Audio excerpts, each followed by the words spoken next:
The ceremony is about to begin. Церемония начинается. Wake up! Проснись. В городе Париже в начале июля я столкнулся с ним, когда играл в прятки. Он рвал свои стихи, пил дешевые виски и плакал. Тебе хорошо, Джим? Тебе понравилось? Все, как ты рассказывал? Его поджидала смерть, и он знал об этом. Джим Моррисон умер в 1971 году, но музыка Doors существует и по сей день. Это отдельная вселенная. Ее невозможно повторить.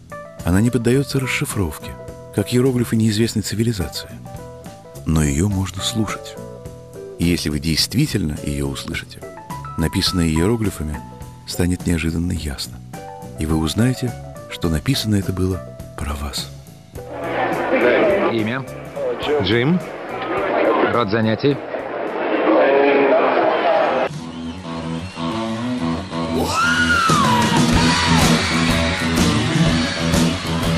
По-моему, сейчас, особенно в Штатах, ты должен быть либо политиком, либо убийцей, либо рок-звездой.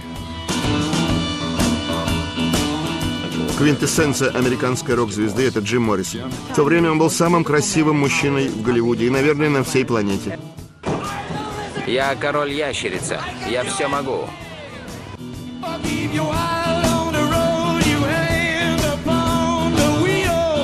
В какой-то степени вот и Битлз, и Дожди, наверное, это вот главные люди там, в 60-х годах. В 1965, 6, 7, 8, 9, 70 годах существовала группа Doors. Они пытались зайти как можно дальше, а вместе с собой утащить и зрителей. Особенно Джим. Он все время был на грани.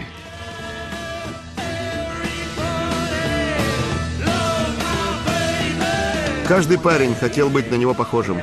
Кто понимает, пусть поднимет руку.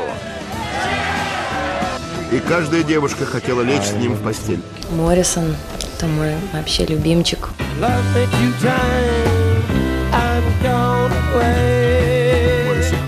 Джим был как страшный крик с той стороны вселенной. Скажем так, я проверял границы реального. То, что он делал на сцене, предвосхитило всех панков. Только тогда его за это не раз судили. Сейчас же это нормальное явление. Такое необыкновенное и более неклонируемое сочетание такой чистоты и романтики, и буйства. Такого больше не будет. Это ты. Вечно молодой. С очень странной судьбой. Джим был шаманом, одержимым своим видением мира, безумием, жаждой жизни, всепоглощающим пламенем искусства. После смерти Джимми Хендрикса и Дженнис Джоплин ему пришло письмо. Боже мой, будьте осторожны. Джимми и Дженнис умерли. Мы так за вас беспокоимся. Он посмеялся, потом шутил. Сначала Дженнис, теперь Джимми. Что ж, вы пьете с номером 3.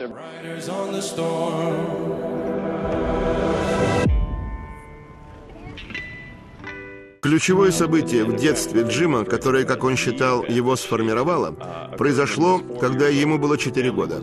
Семья ехала из Альбукерке в Санта-Фе, и они увидели по дороге ужасную аварию. Фургон, полный индейцев, перевернулся, и повсюду лежали их окровавленные тела. Моррисон верил, что дух одного из этих индейцев, шамана, вошел в него и в нем остался.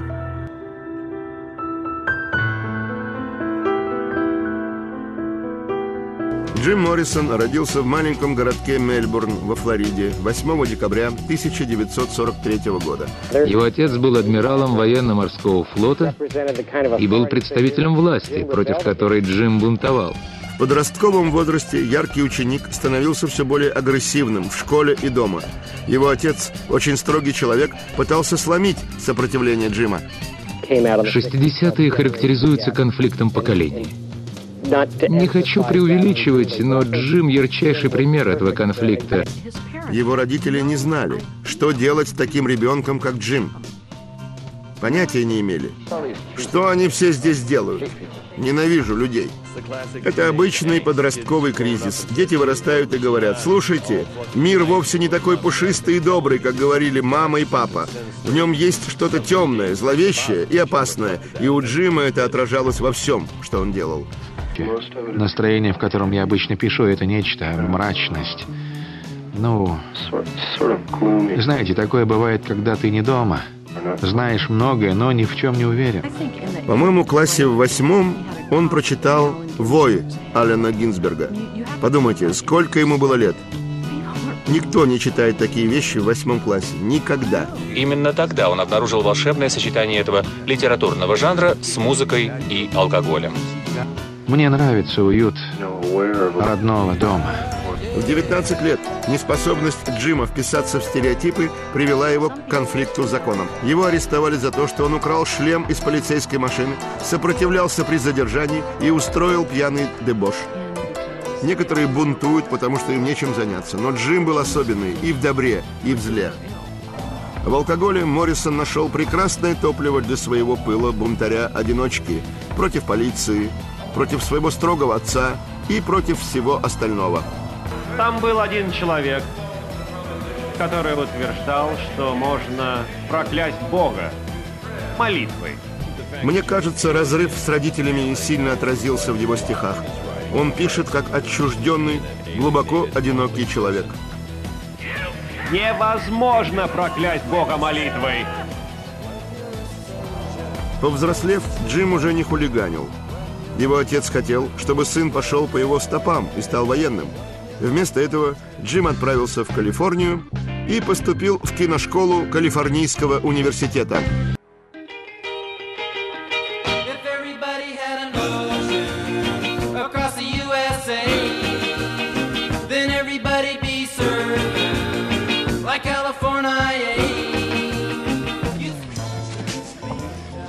Привет.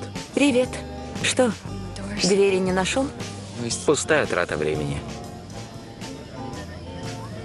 Я шел за тобой с пляжа. Шел за мной? Зачем? Потому что ты та самая. В его жизни была только одна женщина. Памела Карсон. Имя, род занятий.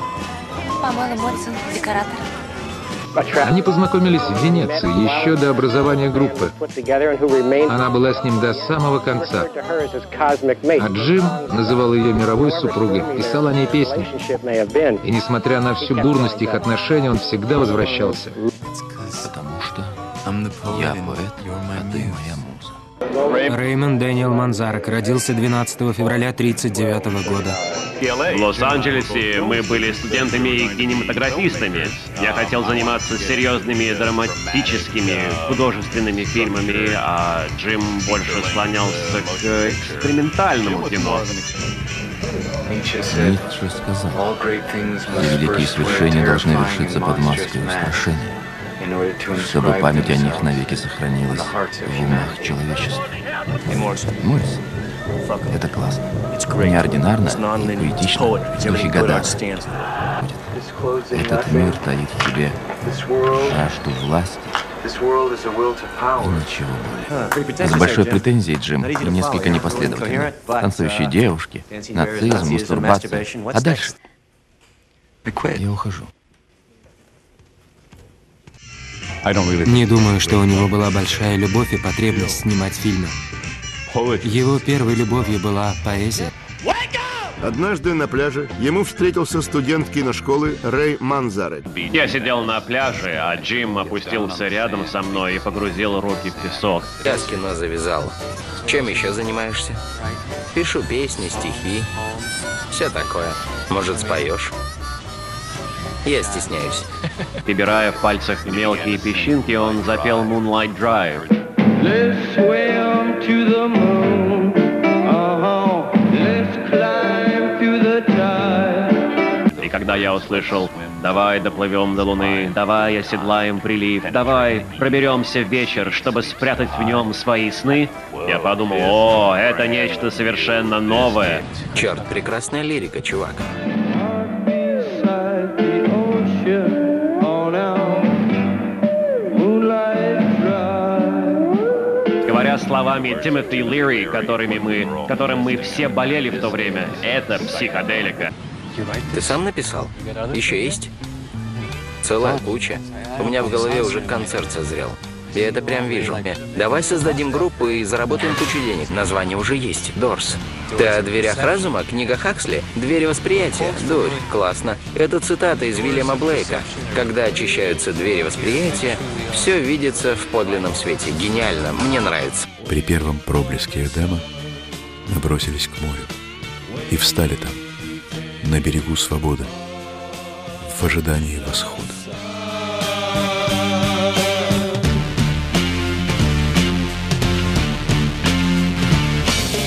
Эй, мистер осветитель, немедленно приглуши свет. Раз, два, три. Имя? Робби Кригер. Род занятий? Гитарист. Первый же день, как мы собрались, мы ощутили наш потенциал. Прямо как Роллинг Стоунс. Думаю, мы оказались правы. Ваше имя? Джон Денсмор. Род занятий? Перкуссионист. Поэзия и рок-н-ролл воедино? Да, я хочу с ними играть. Они создали группу, и Джим начал петь. Они назвали себя Doors. Давайте попробуем. Ля минор, си минор — это джаз. Время мешкать прошло. Нет времени сидеть в трясине. Останемся и проиграем. И наша любовь станет пиром смерти. Дашь мне несколько минут? Мне нужно придумать какое-то вступление. И, кажется, ангелы моего подсознания подсказали мне этот мотив.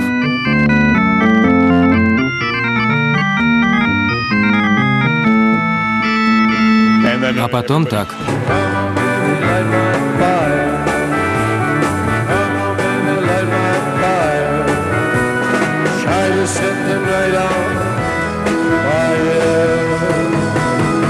Джим, автограф дашь? Ну, не знаю.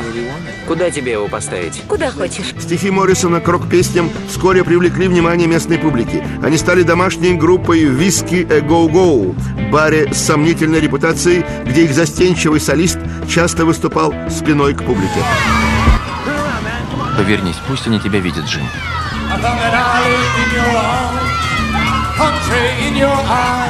Джим так нервничал, что не мог смотреть публику.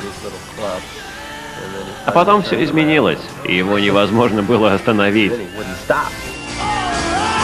Отлично. «Whiskey Go-Go». Джим придумал эту партию. Мы никогда ее не слышали. И впервые исполнили ее в «Виски», где был полный зал. И он заставил всех слушателей на мгновение замереть. Не было слышно ни звука, кроме этого. Убийца проснулся до восхода солнца. Мы думали, боже, что он сделает? А Джим продолжал. Он надел ботинки, выбрал себе в античной галерее лицо и пошел по холлу.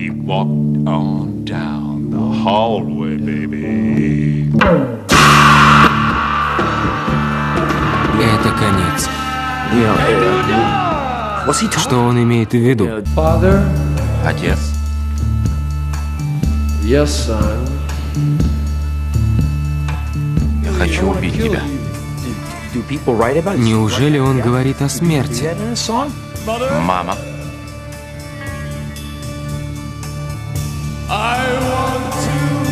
Я хочу тебя трахнуть. До Джима никто в рок-музыке еще не пел о таких личностных вещах, как отношения со своими родителями. Выключите его. Это не «Облади, облада». Что происходит? «The End», песня об эдиповом комплексе, это Фрейд. Она полна мистики. Он ненормальный. Он великий артист. И от очевидцев я узнал, что когда он исполнил эту песню впервые, он спел ее в клубе «Виски». Вся культура того времени была потрясена. Эта музыка ориентирована на психологическое восприятие. Там, где вы видите стену, вы видите дверь. Doors поют о смерти, хаосе и революции. Я не знаю, отвратительно ли это или странно, но мне это кажется прекрасным.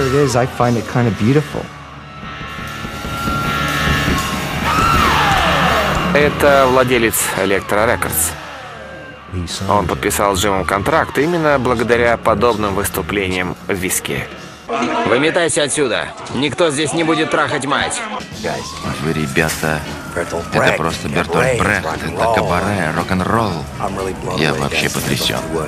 Хотел бы прямо сейчас ехать с вами в студию. Мистер Моррисон, вы хотите записать альбом? Конечно. А почему бы и нет?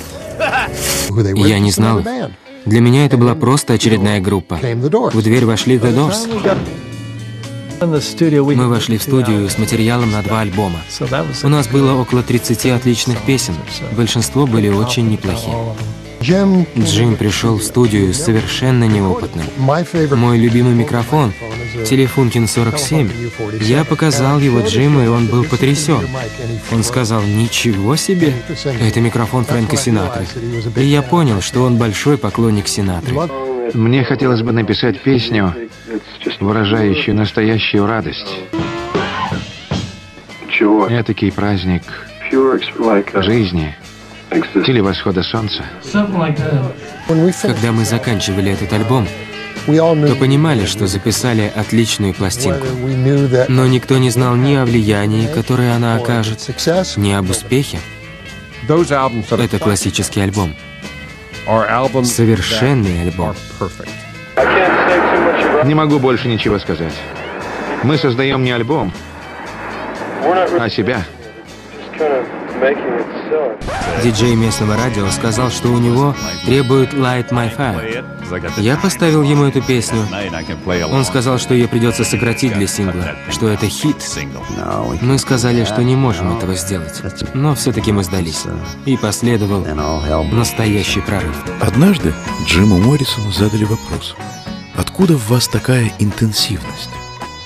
И он ответил: «Так чувствует себя тетива лука, которая 22 года была натянута до предела, и вдруг ее отпустили». В конце июля 67-го Light My Fire стала хитом №1. Думаю, что если учесть то время, для лета 67-го это была идеальная песня. Бунт продолжается. Было сожжено 1400 зданий. Неудивительно, что «Зажги огонь» на первых местах. Это была Америка середины 60-х, такое неспокойное время для страны, там война во Вьетнаме, массовое употребление ЛСД, там марихуаны и так далее. Все это сдвинуло, конечно, сознание людям. Битлз пели «Все, что вам нужно, это любовь». Дорс пели «Зажги во мне огонь». Дорс были янь для инь власти цветов. Та же любовь, но совершенно иная. Помню, как я был в Нью-Йорке, ехал в лимузине на концерт. И Light My Fire крутили каждые 3-4 минуты. Она звучала на всех радиостанциях. Сюда, мистер Салливан. Они называются Doors. На данное время их сингл «Зажги огонь» самый популярный в стране. «Зажги огонь», так? Да. Они не ваш обычный типаж, но, думаю, они отлично впишутся. Все будет хорошо. Когда они стали популярны, их песни превратились в хиты, группу пригласили на шоу Эда Салливана. Шоу Эда Салливана — та передача, где впервые появились Битлз. Его смотрели семьями по воскресеньям. Ребята, а почему бы вам не изобразить улыбки, да пошире? Нет смысла быть серьезными. В тексте Light My Fire было слово «кайф».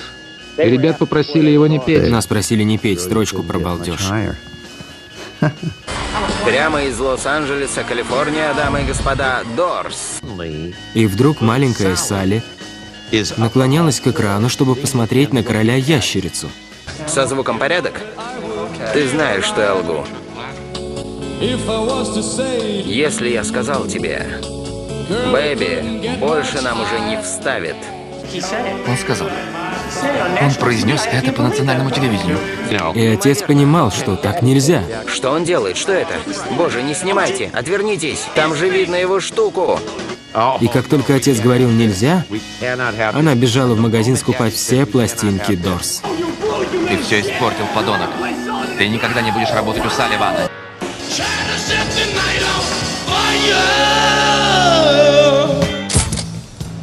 Отлично.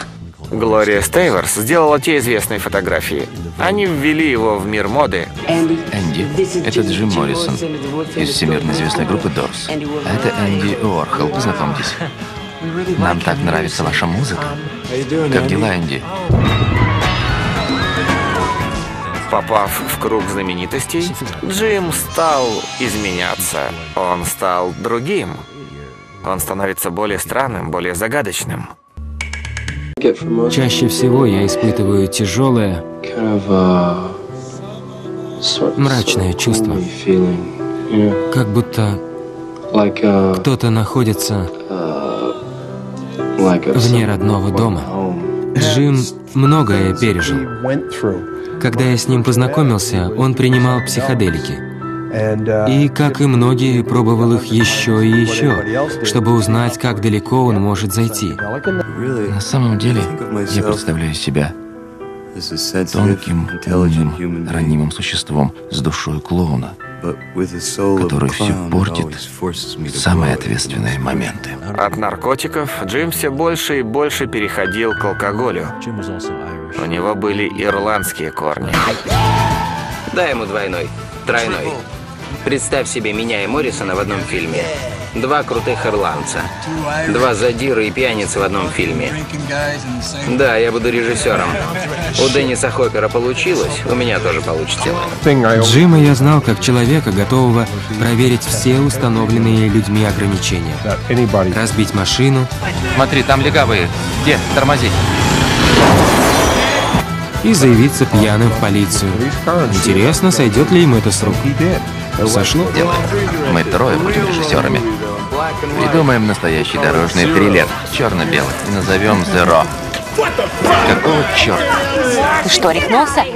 Убирайся отсюда. Джим сказал мне: знаешь, я могу взять эту бутылку и швырнуть ее в зеркало. Она разобьется, а я не почувствую ни малейшего сожаления. Ты так можешь? Я ответил: нет, мне станет не по себе. И тогда я понял, что где-то в глубине Джим социопат. Какой у тебя номер комнаты? Потом скажу. Если ты рок-звезда, то помимо этого статуса у тебя есть и другие льготы, множество поклонниц. Я слышу рев толпы. Давай. Давай. У нас был чердак, куда складывали старые софиты и другое оборудование. Там было где покувыркаться. Ему хотелось секса в разных странных местах.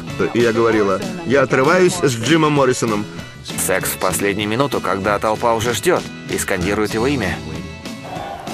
Ты слышишь их? Ты слышишь?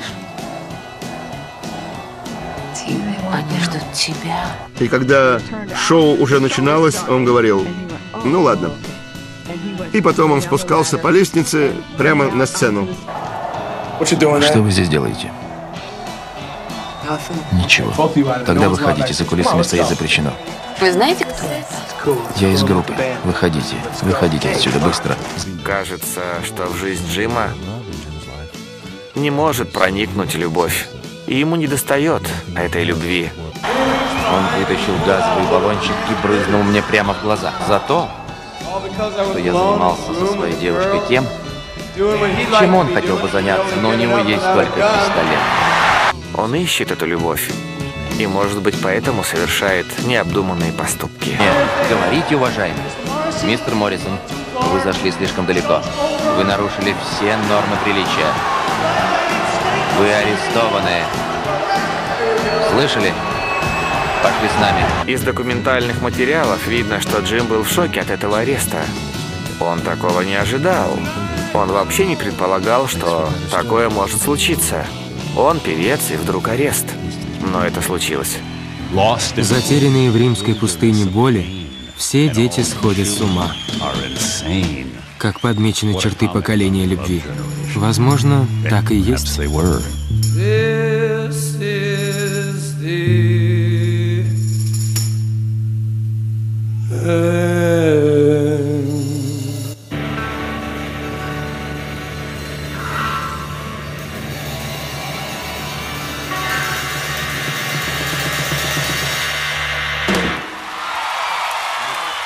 группа в популярности не уступала Битлз и Бобу Дилану, его пьянство и антисоциальное поведение уже совершенно вышло из-под контроля. Оно воткнуло клин между ним и остальными музыкантами Doors. Поначалу мне казалось, что как исполнители мы всех затмили. Да, я любил успех, деньги. Но когда мы играли, рождалась какая-то магия.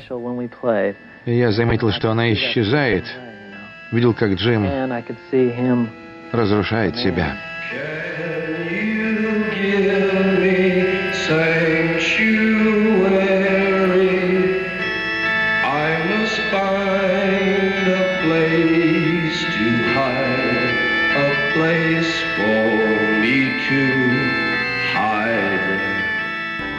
Но вместо того, чтобы смягчить свои выходки, сигарету, он винил в своих проблемах имидж рок-идола, созданный его фанатами. Думаю, Джим хотел быть поэтом. Но не так-то легко получить признание или жить, зарабатывая стихами. Особенно в нынешней Америке. Немногим людям удавалось этого добиться. По-моему, для Джима рок-н-ролл был своеобразной платформой для начала своей поэтической карьеры. Джим, конечно, по-своему пытался быть человеком эпохи Возрождения, который не думает о ремесле. Я никогда не видел его без книги в руках. Он всегда что-то читал или писал. Он смотрел на свое увлечение рок-н-роллом как на временную остановку, ведь он был поэт и писал серьезные стихи. Он хотел издать книгу своих стихов и был уверен, что это дело времени. Да, только на выступлениях Джим мог читать стихи, которые не были в сущности песнями. Мы никогда не мешали ему, он делал, что хотел, и обычно это срабатывало.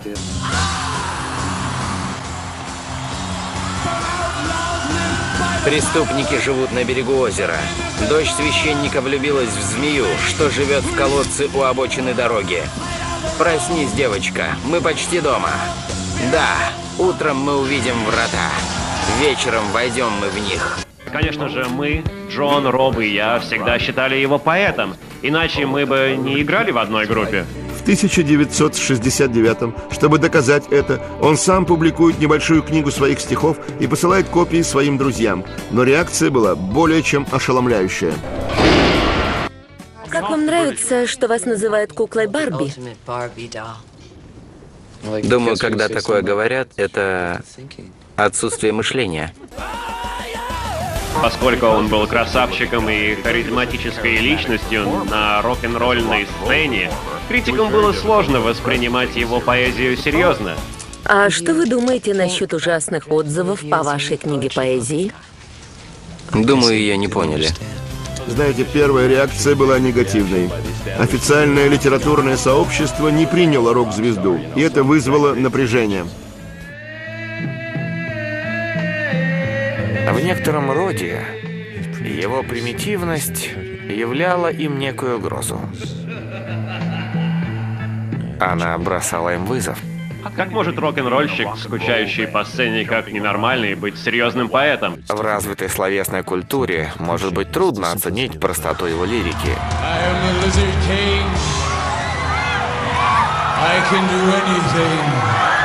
Его незамысловатые рифмы, они не всегда ценились и понимались.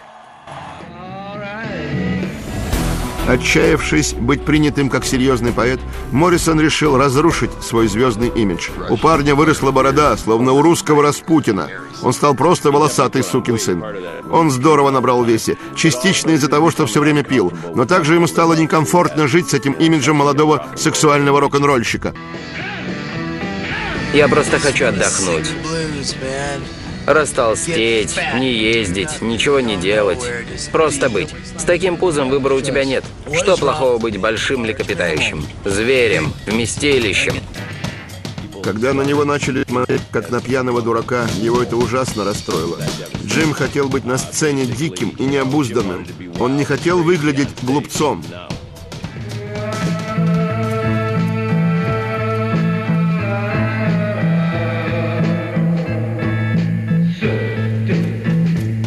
Ты как сытый сонный удав. Для рока нужно быть в напряжении. Рок умер.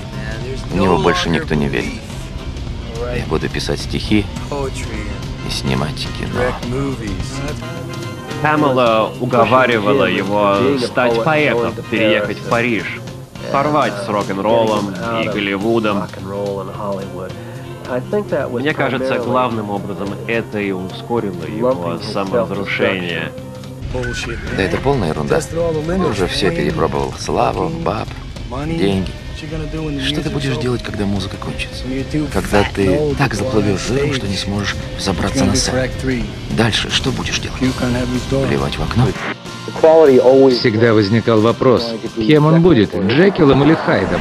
В кого он превратится? В тихого ученого-эрудита или же обезумевшего пьяного пилота-камикадзе?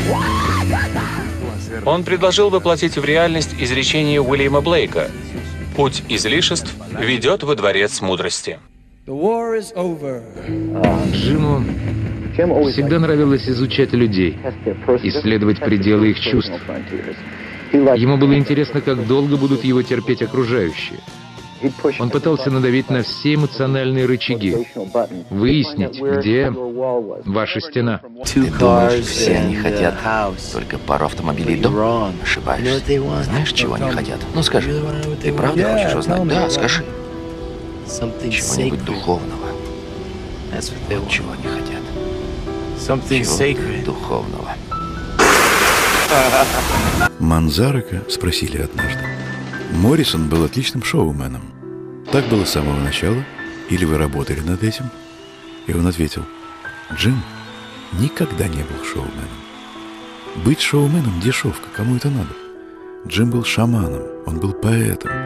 Он метался и прыгал по сцене, потому что он чувствовал музыку. Если вам нужны шоумены, идите на сегодняшние группы. Но если вам нужно шаманское переживание, психоделическое переживание, тогда смотрите Doors. Что касается искусства и театра, я считаю, что должна быть абсолютная свобода для артиста и исполнителя. Эй, Джим! На пике своей славы Doors внезапно рухнули на землю. Отправной точкой стал концерт в Майами в ноябре 1969 года. Джим был пьян. Накануне он видел представление в Лос-Анджелесе, где все артисты были голыми. Я думаю, он решил проверить границы. Я лишь помню, что там было огромное количество людей, шоу выдалось отвратительным. Мы действительно плохо отыграли, потому что Джим был пьян. Пароход был полностью закрыт, потому что распространитель продал несколько дополнительных мест. Мы вышли на сцену, было безумно жарко. Сцена шаталась. В жаркую ночь 69-го в Майами Моррисон перешел еще одну черту. На этот раз вбив клин между собой и теми, кто сделал его звездой. Своей публикой. Он был эпатажным. Он привык делать своих зрителей частью шоу. Вы готовы? В этом он опередил свое время. И это всегда привлекало на его концерты зрителей. Они знали, что будет всегда интересно.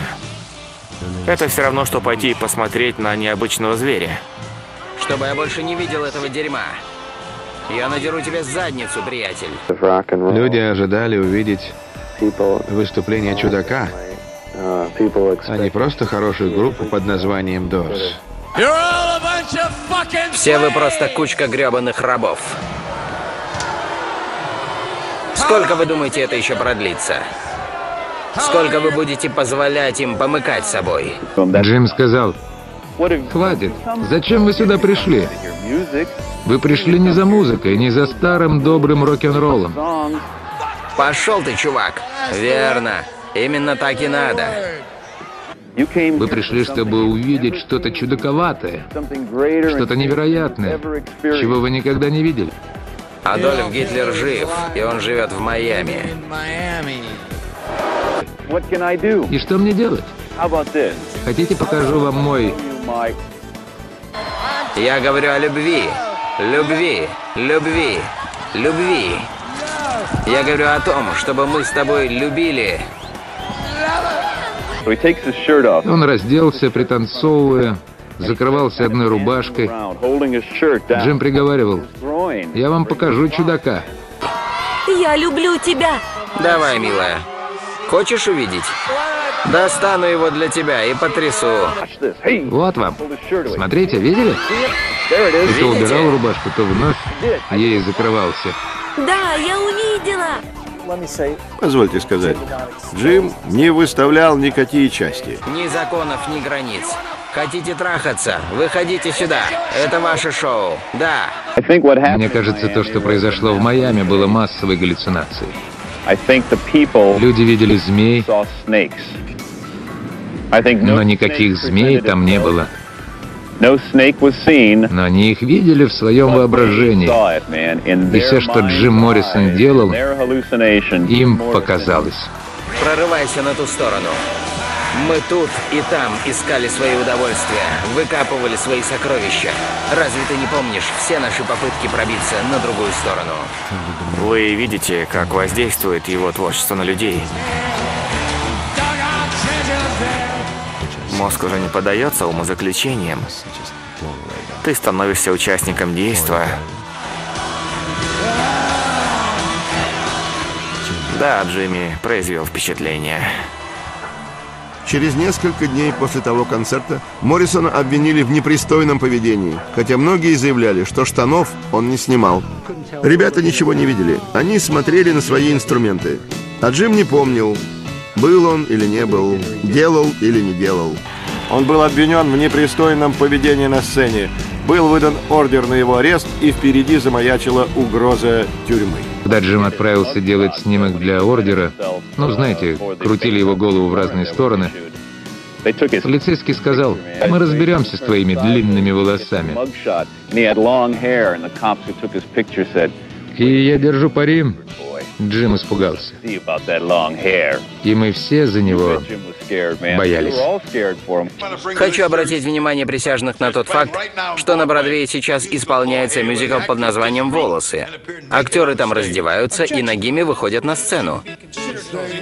Возражение, Ваша честь, данный пример неуместен. Принято. Когда у вас подростки от 9 до 14 лет доведены до такой крайности, нужно действовать немедленно. То, что произошло, было обычно для Майами. То же самое показывали в стриптиз-клубах. В Вудстоке было полно нудистов, в комиксах нещадно ругались, в клубах было полно пьяных вокалистов. И адвокат Джима Макс Фэнк призвал присяжных поглядеть на эти выступления, за которые почему-то судят одного Джима. Джима отпустили, ведь у них не было никаких доказательств. Дело тянулось 2 года. Дорс временно запретили выступать. Джима обличала пресса и американские моралисты. После Майами все переменилось. Джим хотел добиться успеха на ином поприще, поэзии и кинематографе. Кожаные штаны были выброшены, им на смену пришли просторные брюки. Икона приобрела черты падшего ангела. Не стало динамичного Адониса прошлых лет. Он решил снять с себя статус рок-звезды. 3 или 4 агентов умоляли Джима приехать в Голливуд, чтобы сняться в фильме. А еще его поэзия, которой он серьезно занялся. Джим собирался выпустить сборник. И все это происходило одновременно. Однако главной оставалась музыка. У гитариста Робби Кригера спросили однажды. Говорят, что Моррисону было очень тяжело от того, что он жил музыкой, а остальные члены группы предпочитали нормальную жизнь. Он ответил: ну, мы все жили как нормальные люди. У меня была девушка, дом, Порш, который потом украли. Я ездил на рыбалку, играл в теннис, ну как все такое. А у Джима не было дома. Он жил в мотеле или просто засыпал там, где оказывался в данную ночь. Он все время думал только о песнях и предпочитал оставаться один, наедине со своей записной книжкой. Я думаю, он считал, что он больше вовлечен в творчество, чем остальные мы трое. Чтобы жить так, нужно быть совершенно одержимым. Это тонкая черта. Понимаете, нужно все-таки иногда думать о чем-то, кроме работы. Когда умерли Джимми Хендрикс и Дженнис Джоплин, Джим забеспокоился и сказал, что он следующий. Джим всегда говорил такие вещи.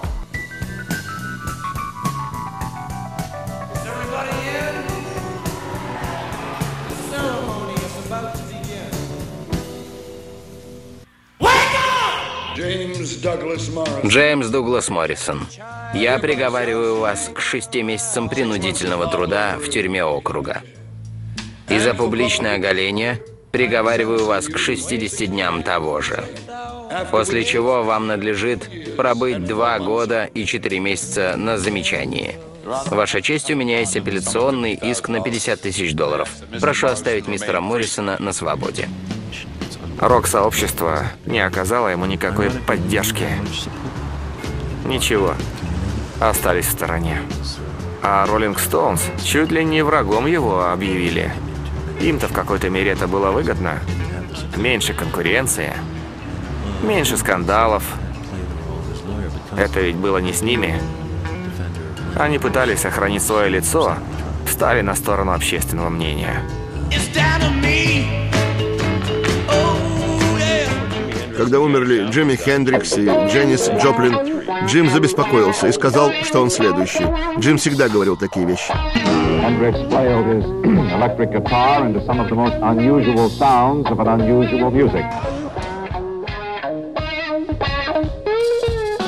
Думаю, у меня нервный срыв. В некотором смысле это был конец эры хиппи. И люди не знали, как жить дальше. Они привыкли к тому, что было. Вседозволенность надоела. Она вела к чрезмерности. Пойдем. Идем, оставим это место. Ты и я, милый. Да, мы можем. К тому времени они закончили свой последний альбом. Должен признать, что вышло неплохо.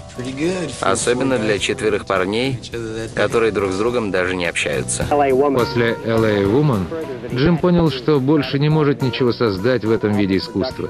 И у него выдалась идеальная возможность уехать из Лос-Анджелеса. Еще один шаг. Нет, нет, нет, нет. Я хочу жить. Я хочу жить с тобой. Памела уговаривала его стать поэтом, переехать в Париж, порвать с рок-н-роллом и Голливудом. Мне кажется, главным образом это и ускорило его саморазрушение. Джим не мог просто пройти по улице даже с бородой, его постоянно узнавали.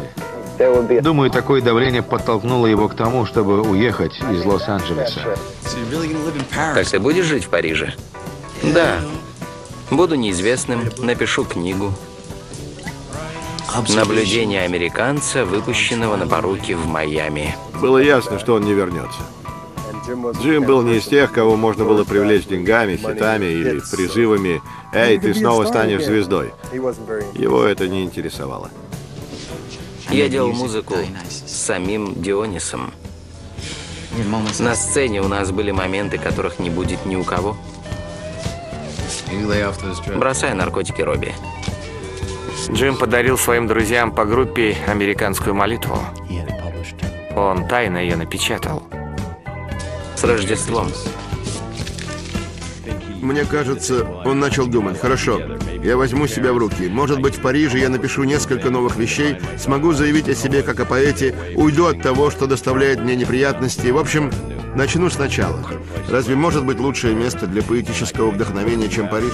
Я смогу открыть новые дороги для своих размышлений. Он хотел собраться с мыслями. Правда и то, что он признавался друзьям. Я уезжаю, потому что не знаю, чем должен заниматься. Я не знаю, кто я и кем хочу стать. Он не бежал от каких-то врагов или обстоятельств. Скорее, он хотел уединиться от друзей и популярности. Он сказал мне как-то утром, когда мы шли по коридору отеля на завтрак: «Я надеюсь, что мои стихи вспомнят, когда все закончится». Мы ведь снова встретимся. Каким-то странным образом. Может, вместе снимем фильм черно-белый. Indians scattered on dawn's highway bleeding, ghosts crowd the young child's fragile eggshell mind.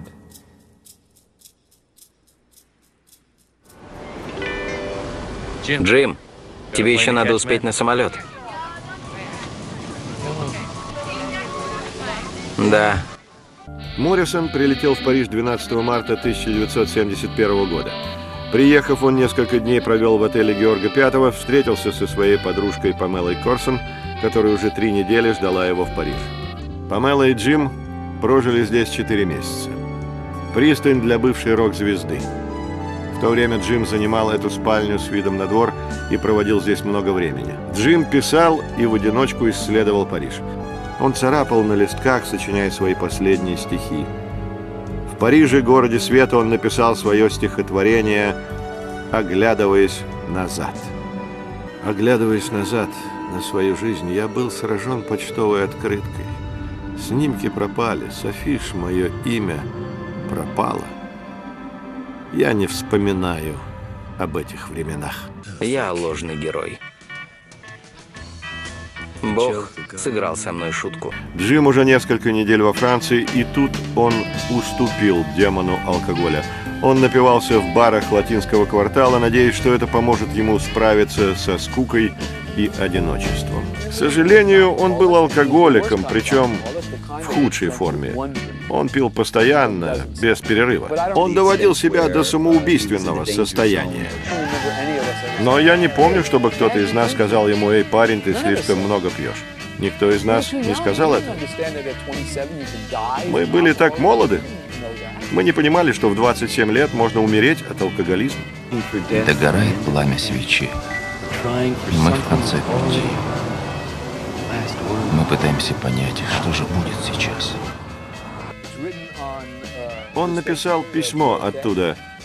Отель, 18 мая 1971 года. Как дела? Передавай всем приветы и постарайся приехать сюда. Подпись: Джим. Постарайся приехать сюда. Я понимаю это так, что ему было одиноко в Париже. Думаю, он замкнулся в себе. Знаете, слава имеет свою цену. Она может не удовлетворять, но к ней привыкаешь. И это правда. Ты привыкаешь ко всеобщему вниманию. Джим очень к нему привык. И в Париже, где его никто не узнавал, я уверен, ему было одиноко. Он чувствовал себя в изоляции. Он позвонил мне.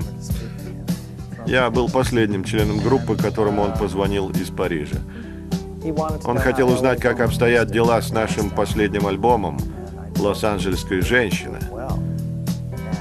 Я сказал ему, что все в порядке. Ему хотелось сделать еще одну запись, он намеревался вернуться обратно. В городе Париже в начале июля я столкнулся с ним, когда играл в прятки. Он рвал свои стихи, пил дешевые виски и плакал. Он был странным, потому что, с одной стороны, был молод, полон проектов, а с другой стороны, он сжигал себя. Он едва держался. Это последняя запись Моррисона за 16 дней до своей смерти. Well, I'll tell you a story of whiskey and mystics and men. Da-da-da. And about the believers and how the whole thing began. Da-da-da. We must try to find a new answer instead of a way. Da-da-da. Did you get all that? Ты все записал? Yeah. Да. Все, Джим. Пойдем чего-нибудь поедим. Не зная того, Ален Роне сделал последние фотографии Джима и Памелы. Они выглядели счастливыми. Его поджидала смерть, и он знал об этом. Памела сидела на героине еще до того, как они приехали в Париж, так что... Все эти годы Пэм чего только не попробовала, и в конце концов начала принимать героин. Что касалось Джима, то вообще-то он этого не одобрял и не мог с этим смириться. Надеюсь, ты не возражаешь? Но в ту ночь то ли ему пришла идея попробовать раздвинуть границы, то ли повлияла его депрессия. В последнее время он был очень задумчивым. Как бы то ни было, он попробовал героин.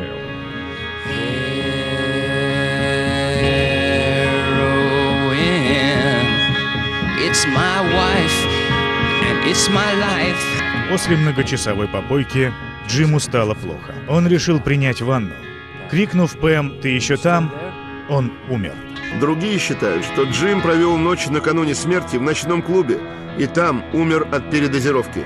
Испугавшись обвинения в его смерти, хозяева ночного клуба перенесли его в квартиру и положили в ванну. Париж, 3 июля 1971 года. Город начинает медленно оживать и Памела Курсон внезапно просыпается. Джим? Джим, это ты? Она находит его без сознания, в ванной. Давай, вылезай отсюда. Мама вытрет тебя. И перестань шутить со мной. Слышишь? Перестань. Сначала она подумала, что он ее разыгрывает, потому что он делал это постоянно. Она стояла рядом и ждала, но он не шевелился. Он не шевелился. Джим Моррисон, один из самых выдающихся певцов своей эпохи, умер в 27 лет. Его лицо, изрытое траншеями сомнений, успокоилось, покрылось слоем мела. Я спросил в упор: куда ты собрался? Он шепнул: на небо. Тебе хорошо, Джим? Тебе понравилось? Все, как ты рассказывал? Очень быстро мы поняли, что он мертв. Спасателям даже не пришло в голову, что перед ними Джим Моррисон. В свидетельстве о смерти написано, что он умер от сердечной недостаточности. Власти не нашли здесь повода для судебного расследования и не потребовали вскрытия. Он не болел, не лежал в больнице, не попал в аварию. Просто взял и умер. Мы с Робби почувствовали что-то вроде...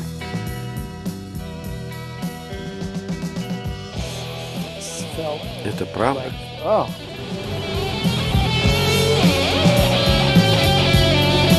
7 июля в 9 утра Джим Моррисон попал в иное царство и присоединился к своим любимым поэтам и писателям Аполлинеру, Ла Фонтену, Прусту и Оскару Уайльду. Памела прошептала стихотворение, написанное Джимом. Ночь пришла со своим пурпурным легионом. Выходите из палаток и снов.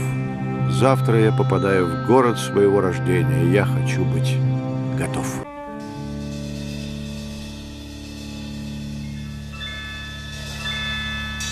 У меня было много вопросов по поводу смерти Джима, и они остаются неразрешенными до сих пор. Так как Билл не поднял гроб и не взглянул на Джима, поползли различные слухи. Помню, Рэй сказал: может, он не умер? Я могу допустить, что такой сумасшедший, как Джим, мог инсценировать свою смерть. Запросто. Знаете, все эти разговоры о том, что Джим сфальсифицировал свою смерть и распустил все эти слухи, были потому, что он сам говорил об этом. Я всегда считала, что настоящее доказательство его тайны — это вера многих, что, может быть, он действительно не умер. Так сделал Рэмбо. Он написал свои великие вещи, когда ему было 18-19, и затем скрылся в Африке. Джим Моррисон говорил, что тоже хочет так сделать. Некоторые до сих пор считают, что Моррисон инсценировал свою смерть и до сих пор живет где-то, свободный от образа, который так ему мешал.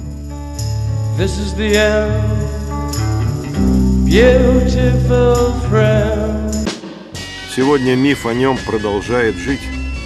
Со всего света фанаты и почитатели приезжают на его могилу, чтобы почтить его память. Через 20 лет после его смерти родители Джима Моррисона написали на его надгробной плите по-гречески: «Джеймс Дуглас Моррисон, верящий в своих демонов».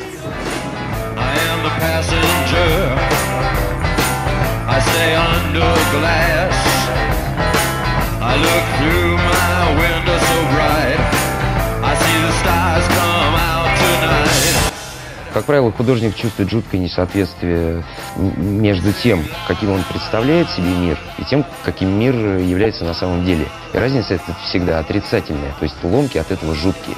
Хочется сделать вот что-то такое, чтобы это состояние уравновесить, просто вернуться в себя, перестать психовать там и так далее. Видимо, для этого вот люди там шкафы поджигают и на балконы вылезают.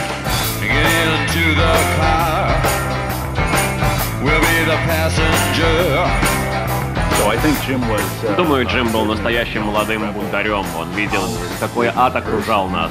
Мир, гармония, счастье, любовь, психоделика, радоваться жизни, заниматься любовью. Вот какой должна была быть наша жизнь.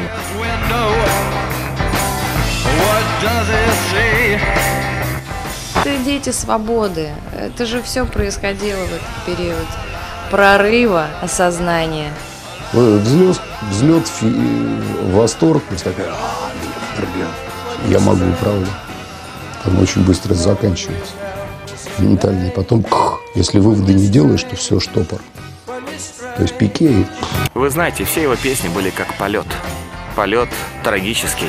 Полет, который приводит к тому, что он разбивается о землю. Он работал для других и ничего не просил взамен. Кроме того, чтобы люди читали его стихотворения. Я ценю его не за пьянство, а за то, что он всегда балансировал на грани. Кто-то же должен это сделать за нас, трусов. Вы знаете, его песни, они, наверное, всегда будут настоящим, да, не боюсь этого слова, настоящим искусством, потому что они шли от самого сердца, из глубины души. Пусть он не всегда вел себя так, как подобает людям, я имею в виду интеллигентным людям, приличным, которые привыкли жить правильно в обществе.